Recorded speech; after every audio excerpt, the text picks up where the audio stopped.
Are we live, bro?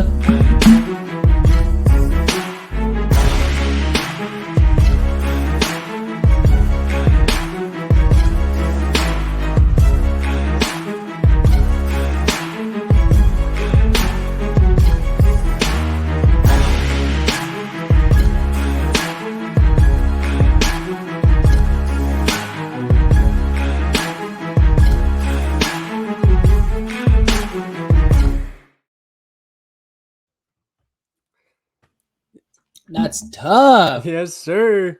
Shouts the Grid Network kicking up a fire intro video. Like we know what we're doing out here. Yeah, that was elite. What is up, everybody? You know what it is. Outside the cage, it is the start of a big week. Our man, Suga Sean Jones, is fighting for the Bantamweight World title this weekend. UFC 292 in Boston. It's a big week. I cannot wait. Just nervous, just wanted to get there already. Feel like I'm fighting. It's been years in the making for this. When we first started following him, listening to his podcast, he kind of got us in the podcast world for UFC. And then if you would have told me a year ago or 2 years ago that we were here now, I probably wouldn't have believed you. But the work this man puts in, the effort he puts in, the time he puts in, he deserves this. We're ready to rock. I cannot wait. You know who we're going to rock with, so let's get it. How are we feeling? Man, I am feeling amazing, even more amazing than usual. And I've got to put a little disclaimer out there for anybody who's looking for some unbiased analysis on the main event this weekend. Not getting it this weekend. Not getting it from outside the cage, so might want to tune back in next week. But we've got a banger of a week for y'all. We're going for 3 episodes. A new record for us, basically on our Joe Rogan shit. We are getting there. And yeah, neither of us are big pink guys, but you notice how much pink is in our logo and in our brand? That is for one reason and one reason only. The GOAT, Suga Sean O'Malley, baby. We got the Suga merch on all week. That's all I'm rocking all week. Bro, I couldn't even. That's all I'm rocking all week. We'll be live Saturday. Dude, that's going to be something else. Hopefully we don't get canceled or taken off of YouTube that day because we're going to be going nuts in the morning with the golf round. That dude, 8 deep out there, 2 groups. We should do like a 2v2v2v2 scramble or something like that. Yeah, bro. It's a big day.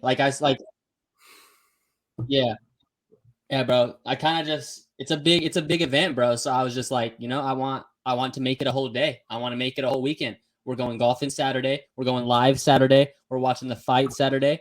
We're gonna get some mimosas on Sunday. It's a whole weekend, bro. This is a special time, and I will say this right now, and I only ever say this about the Warriors. Do not let Sean O'Malley win this weekend. Do not let it happen. Do not let it happen. I've got to second you on that one. As a friend, I'm asking you, if O'Malley wins, lock me in my room. Don't let me out. I'll be right next to you going nuts, right with you. I ain't going to be the one locking anything away, dude. I'm going to be walking straight to the bank if O'Malley wins. And it's a good thing I don't pay rent because facts. If I did pay rent, I would be risking it all this weekend. Before that, sadly, we got some business to tend to. We got to pay the bills. This past week, UFC Fight Night, Luque versus RDA. Vicente Luque wins by unanimous decision. Card started pretty much all finishes 1, 2, 3, 4, 5, 6, 7. Dude, it was a card. 8, 9 finishes. Couldn't catch a break on the betting record. We'll put that up in a little bit, but what do you think of Luque's performance? And do you think I kind of like him in the welterweight division. What do you think? Bro, he looked elite, man. If you're going to outclass RDA like that for 5 rounds, even if RDA is old, you've got to be at the top of the pack. And yeah, dude, Luque, he's only lost to the best guys in his whole career pretty much, or top guys that Jeff Neal lost. I mean, Jeff Neal might be a top guy based off his last fight with Shavkat, who I have as my champ in a year from now. I think Luque's right up in the thick of it in that division. I think, oh man, It's just tough to matchmake in welterweight right now. I don't really It's a tough know. division. Yeah. When does Gilbert come back? You've got tough division. Masvidal on the way out. You got Colby and Bilal. Yeah, what were you gonna say? It's just there's no like, does he fight down again? Does he fight a Kevin Holland? Like, it's just tough at that division. Like, there's no like, they're all good. So it's like, could he do a Sean Brady? I don't know if they're still trying to do Sean Brady and JDM. And then you look at that, maybe Gilbert Burns, but I don't think Gilbert wants that fight at this point. So it's just tough. It's a tough division, bro. Tough division. Yeah, because you've got the guys that have earned the money fights at this point in their career, like Colby, almost Gilbert, Masvidal on the way up from that. And then you just got dogs going for that title. And Luke's kind of in the middle of those two right now.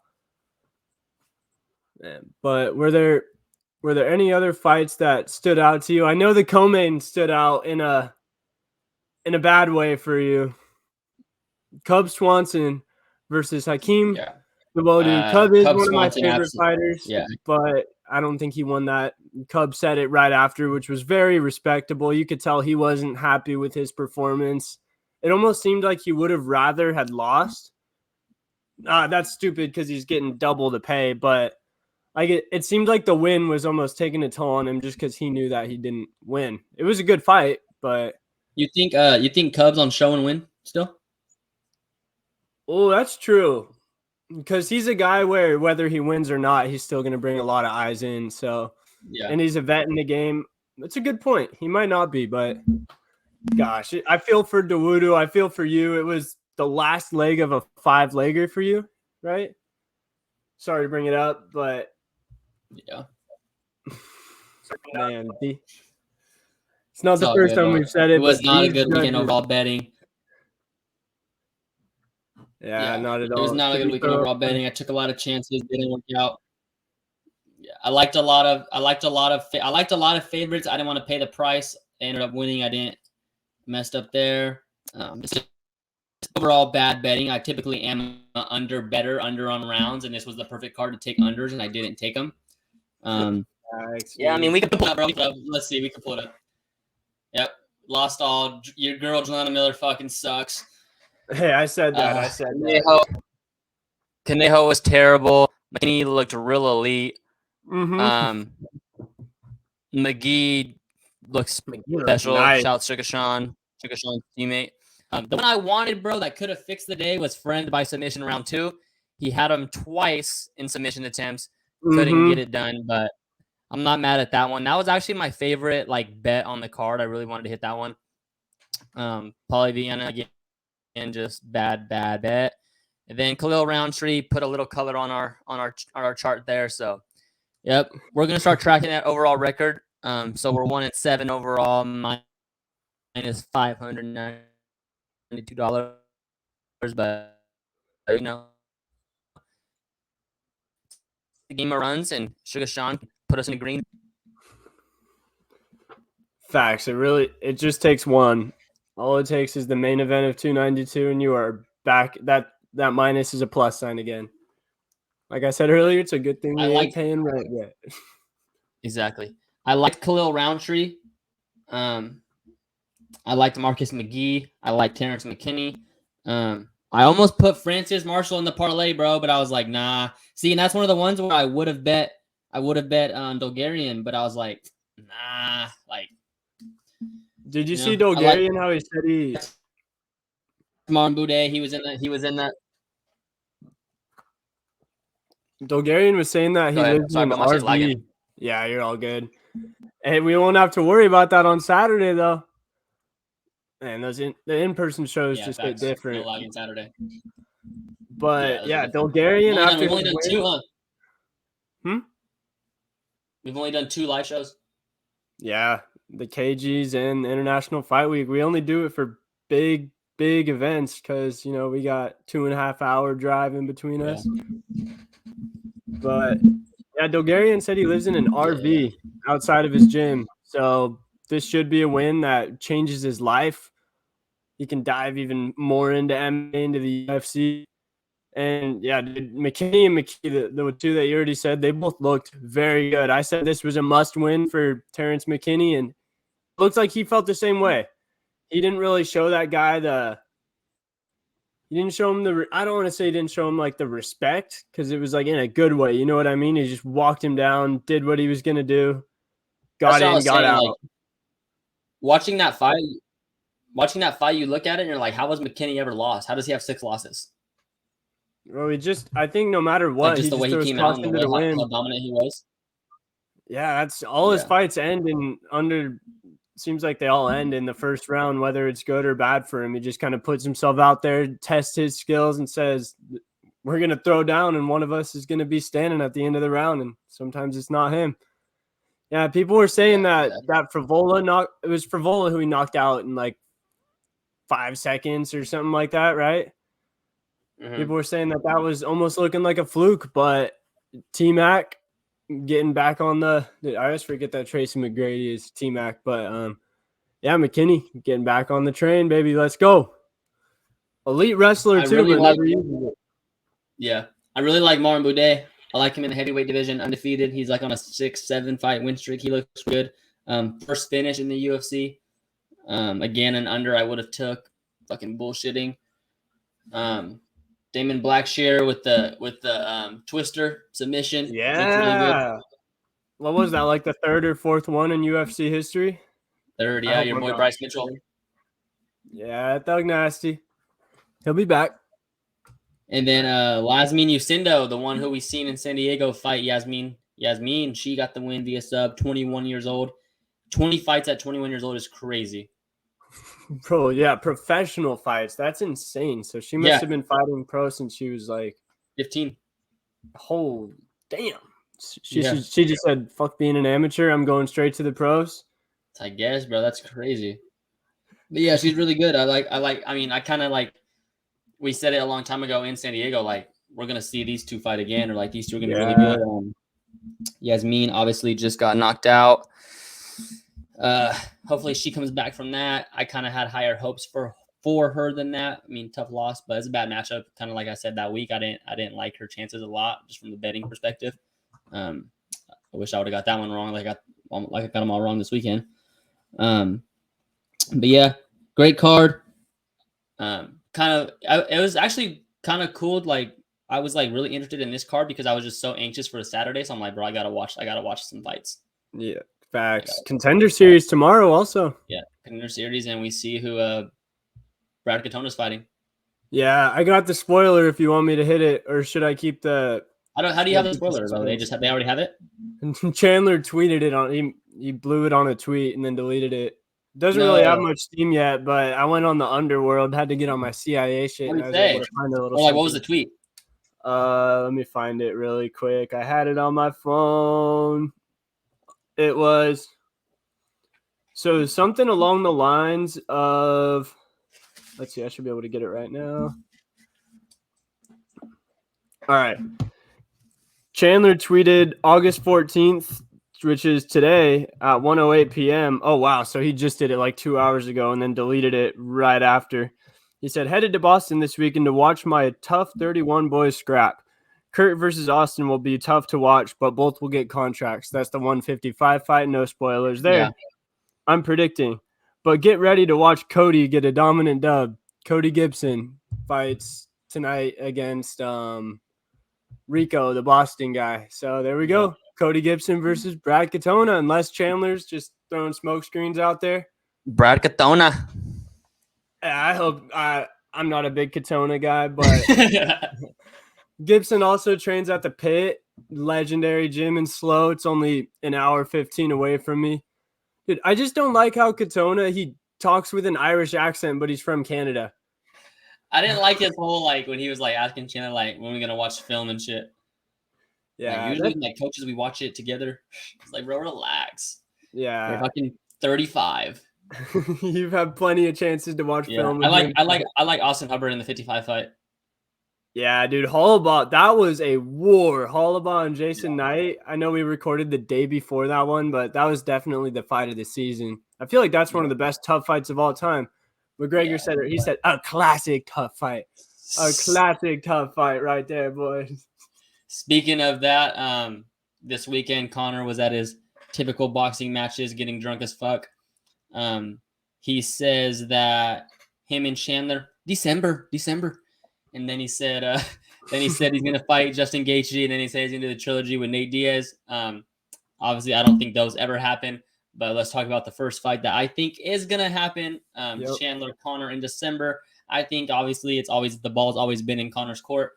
I'm about 60-40 it happens. 60 it happens, 40 it doesn't. Just because I don't know about Connor. Again, I still don't know like the ramifications of the USADA. Like, is there a way to get out of USADA? Is there a way to get around it? Like, I don't know that. So if you could tell me there was like, I knew for a fact there was a way to get around it, I'd be like, okay, he's gonna fight whenever. But the fact that there's like, we don't know if there isn't, like, I don't know. Like, in my mind, you just can't not be in USADA and fight. That's how I always thought it was. Yeah, because exactly. I don't think Connor's like some Dylan Dennis type where he just wants to hype up a fight, get attention. He doesn't want to fight. I think that he does want to fight. It's just a matter of USADA.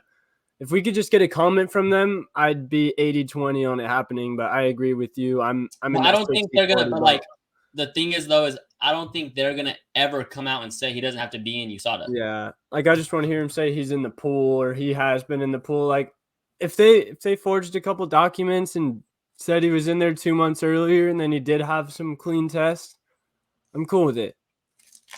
There's only one reason he's not in USADA, right? He's on drugs. Yeah, there's no other reason you wouldn't. I mean, it is probably kind of annoying having to give them your location all the time and they can show up whenever they want. But yeah, I mean, if you don't have anything to hide, I don't see the problem with it at the end of the day. So yeah, whether it's just cocaine, steroids, a little bit of everything. Probably a little bit of everything. That would be my guess. Bro, I think Connor wins that fight. Just the way that Chandler comes out so recklessly. It's not even a matter of Connor just being that much better of a fighter. I think the styles just blend perfectly for Connor to be able to. Connor still's like an elite boxer. Like, you see him sparring with the guys in Tough. Obviously that doesn't really mean much, but you could tell that he's still a technician and like hella technical and like accurate. Like, he's crazy good. Yep. Unless Chandler wrestles, I think Connor can get in his head enough to where he wouldn't wrestle. And Chandler just doesn't really like to either. Like, yeah, you have to meet me in the middle. Let's fucking go. Yeah, facts. And another piece of news, this one not as positive as a McGregor comeback in December. But one more note on that, though. Suga did comment, win or lose, he wants to fight on December 12th if he's ready to go. Win or lose. So that's exciting. He said he wants to fight 2 times a year. He's going to hold up to that, hopefully. Connor and Sugar, same card? That's what he wants for sure. Because if he's the champ, he'll get pay-per-view points. That's big brain thinking right there. May as well stick your name on that. It just wouldn't work if he was the champ, though. It would work. I think so. 2 title fights. How's it? It's not a title fight. Connor wouldn't be a title fight. Oh, you're right. Could you do a title fight as the co-main for a Connor? It's never been done, but if Suga wants, I think Suga would be down for it. Fuck. Dude, yeah, and he knows, like, bro, if you're getting pay-per-view points off of a Connor pay-per-view, that's more than most people will ever get, unless your name's Brock Lesnar or Floyd Mayweather. But typically, the Conor McGregor cards aren't as stacked as normal because you're gonna tune in anyway. So do you like waste a Suga? Yeah. Very true. It doesn't really make sense from the UFC's perspective. Why waste two of your only guys that have a million pay-per-view buy potential and put them on the same card? Yeah. That's sad, bro. Suga might have grown out of the Conor shadow because there was a run where he was on every Conor card for a little bit, or every time Conor would fight, Suga would be on it at least. Yeah, so. Really? Damn. He fought Moutinho on the Conor card, and then I thought Moutinho was on the Conor Dustin 3. Pedro was the International Fight Week one with Izzy. When he got the eye poke. That was Dustin. That was Conor Dustin 3, Moutinho? Yeah, it was hype. Oh, for real? Yeah, honestly, it Man, might not be too many besides that, but McGregor hasn't fought very much either, so dang, I didn't know that. I thought that was a different card for some reason. I'm pretty sure because I remember I was watching with a bunch of people, and usually not that many people are going to someone's house for a UFC. Yeah. But yeah, so some other news: the UFC, there's a class action lawsuit that's been around since 2014, actually, but it just got approved by a judge. The UFC's been trying to get it dismissed for years now, and court stuff just takes a really long time in general. So it finally got announced that the UFC's appeal got denied. So it is going to court. It is, and it's now a class action lawsuit, which means that any fighter can join in on it. It's like, say some big CEO sexually assaulted someone, and then they make it class action, and then 50 other people from his past can jump on and say the same thing. So it pretty much just multiplies it by 50. So there's What is the lawsuit? Or who's suing the UFC? Like, give it to me. Yeah, so it was a group of fighters originally that say that the UFC used unfair methods to take over the fight game, such as like buying Strike Force, buying let's see, they didn't buy Cage Warriors, but like they put them all on Fight Pass. They killed Pride. They bought them back in the day. And they're saying that what the UFC would do is put free fights on the same night that they would have pay-per-views, which I don't know, it just seems like smart business to me. And then eventually they just ran all those companies out of money and forced everyone to go into the UFC where they were able to charge whatever they want because the UFC is the only like legit option left. And that's just what they're saying. So can Blockbuster sue Netflix? That's kind of the boat that I'm in. I'm just saying what they're We might have to get a lawyer on here and break it down to us. Facts. I probably said a lot wrong right there. I've been in a couple court cases, but I'm no expert. Unfair methods to take over the fight game. I feel like what they do that was unfair. The people they bought it from didn't have to accept the deal. Yeah, I'll have to come back here with some research on Thursday on that because I just watched a quick little YouTube video, but that was the gist of it that I picked up. If I'm wrong, sound off in the comments, correct me, send us a DM, send in a little video clip. We'll be happy to play it. We're all right though. Uncle Dana got it. I think so too. He let that shit slide. Was there any other No, I think that's all the non-Suga stuff that we have to talk about, huh? Yes, sir. So yeah, dude, I don't even know where to start. I've got a lot of things to say about this guy. I got something I want to say. All right, Start off with this. You want to play the video first? The one of him talking about Aljo? Yeah. Like what we got to do? Yeah. So this is something Suga was saying in an interview with Brett Okamoto. It was on Bleep MMA.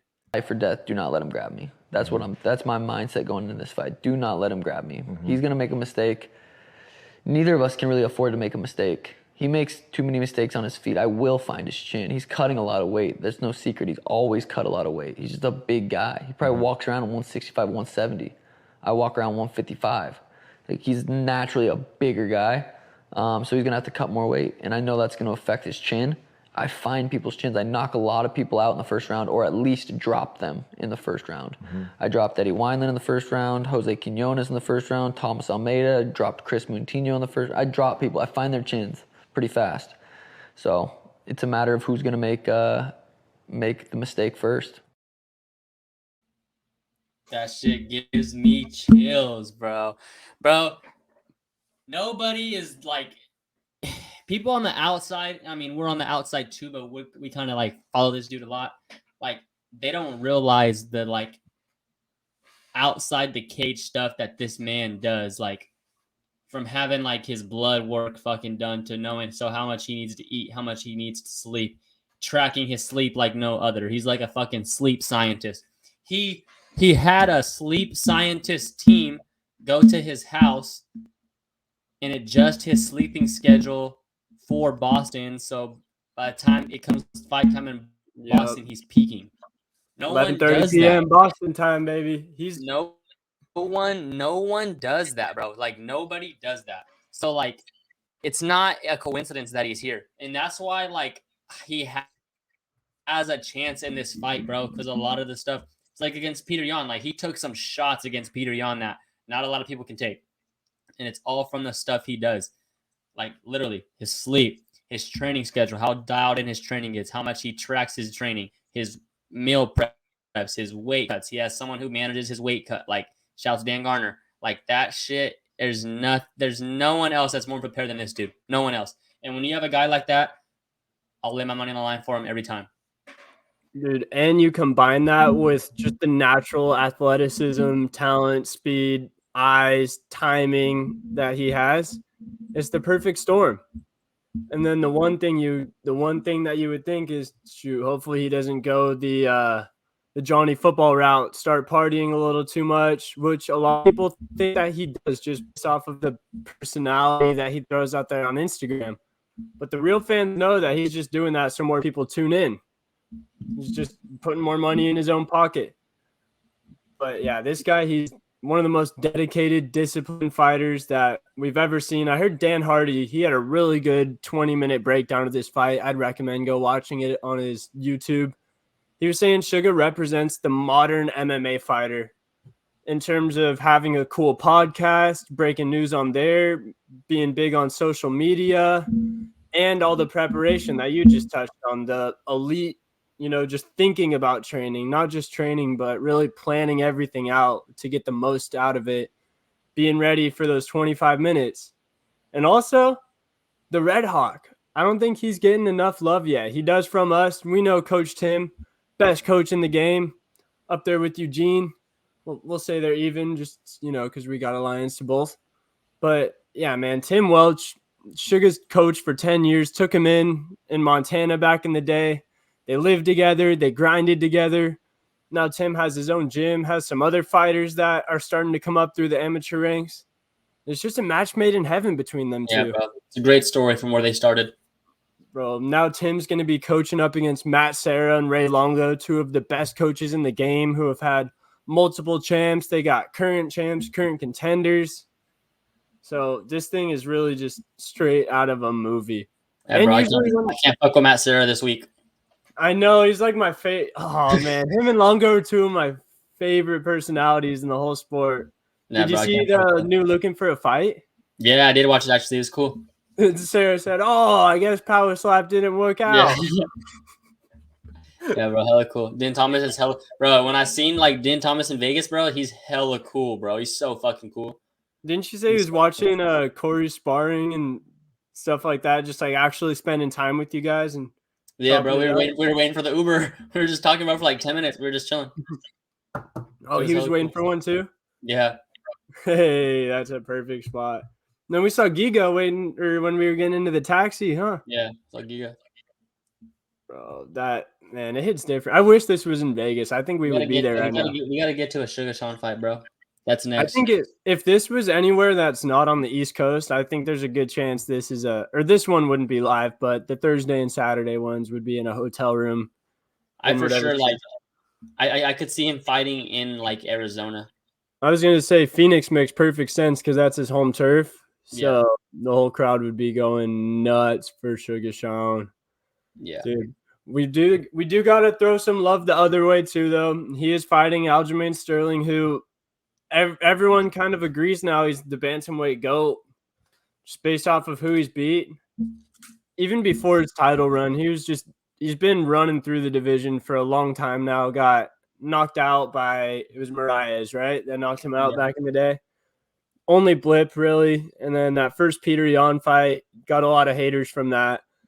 But the dude's been basically unstoppable. Yeah, it's tough. We got a tall task ahead of us, but we're gonna find a fucking way. Just like they didn't get a shot against Peter Yan. We're gonna find a way, and we're gonna shock the world, baby. Dude, and usually when we see an elite grappler versus an elite striker, I'm usually honestly going with the grappler in a 5-round fight, but I think Suga is on that Izzy level where he's just going to have that elite MMA takedown defense. I also heard Hardy say this. I don't mean to just say everything that Dan Hardy said, but he said that everything that Suga's learned since he started has been MMA based. Since he wasn't some kid in jiu-jitsu or wrestling, like all of his wrestling that he's learned has been like centered around MMA. Same with the jiu-jitsu, striking. I mean, I don't know, his striking is just kind of different. That, like, if you sat up here and told me gun to my head, do I think he can stuff Aljo's takedowns? I would say not all of them, and I don't think he can stuff all of them. I don't. But I really like trust him off his back. I think you saw in the Peter Yan fight, he was looking for the arm bars, looking for submissions, triangle chokes. Like I that's what I think is. I'm not obviously. I think Aljo can take him down, but I think that when it gets to the ground, I think Suga's active on the ground. He'll fight for submissions, and he'll just be super active and find a way to get it up. I don't think you can stuff takedowns for 5 rounds, but you only got to win 3.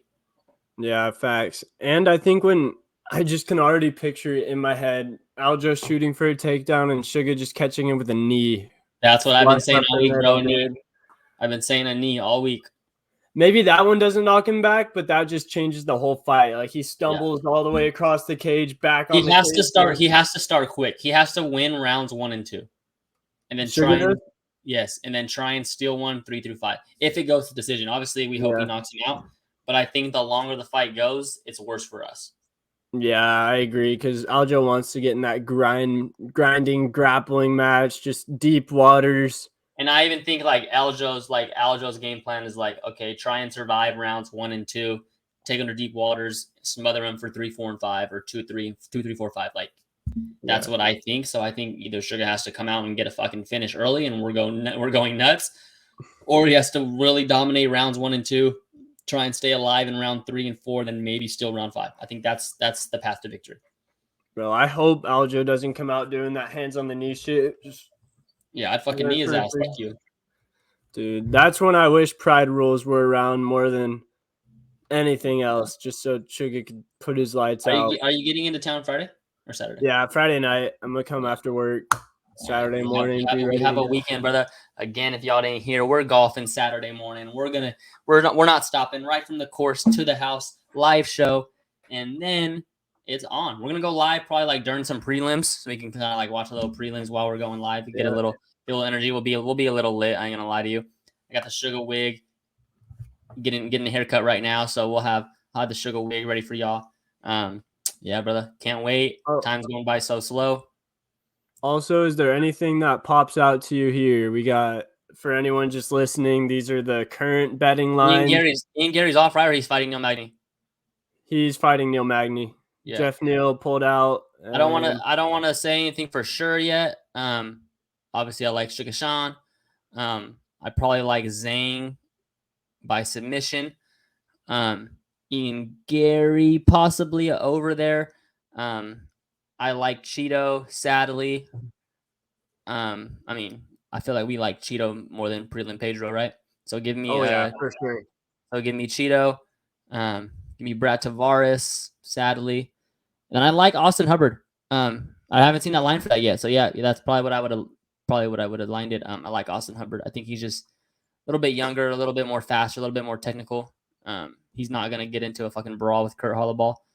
Yeah, facts. And then Petrovsky, GM3, that's a good fight, actually. I know. Probably Petrovsky by submission, but I don't know because GM3 can fucking submit you too. It's tough. Maybe that one just end in submission one way or the other. Yeah, I need to lock in on that one, but I'm going to lock in. We're starting from behind, but it's all good. We'll lock in. And then we got the super preview show on Thursday. Probably, right? Thursday, yeah. Wow, what a week. What a week. Starting it off hot. This is probably like episode. Whoa, we got no overlay. That looks kind of weird. There we go. Back to normal. But yeah, any parting words before we get out of here? That's all I got, brother. Cannot wait. Make sure y'all tune into the Embeddeds Timbo Sugar podcast. That's going to be a good one. It just dropped today. But yeah, I mean, again, I know I don't say it often, but this is one of those weeks where if you never watched, you're thinking about watching, this is the one to watch. We've been spoiled this summer. Yeah. We have been spoiled. International Fight Week, the BMF belt, and just great fight nights in between. And with that, we will see y'all on Thursday.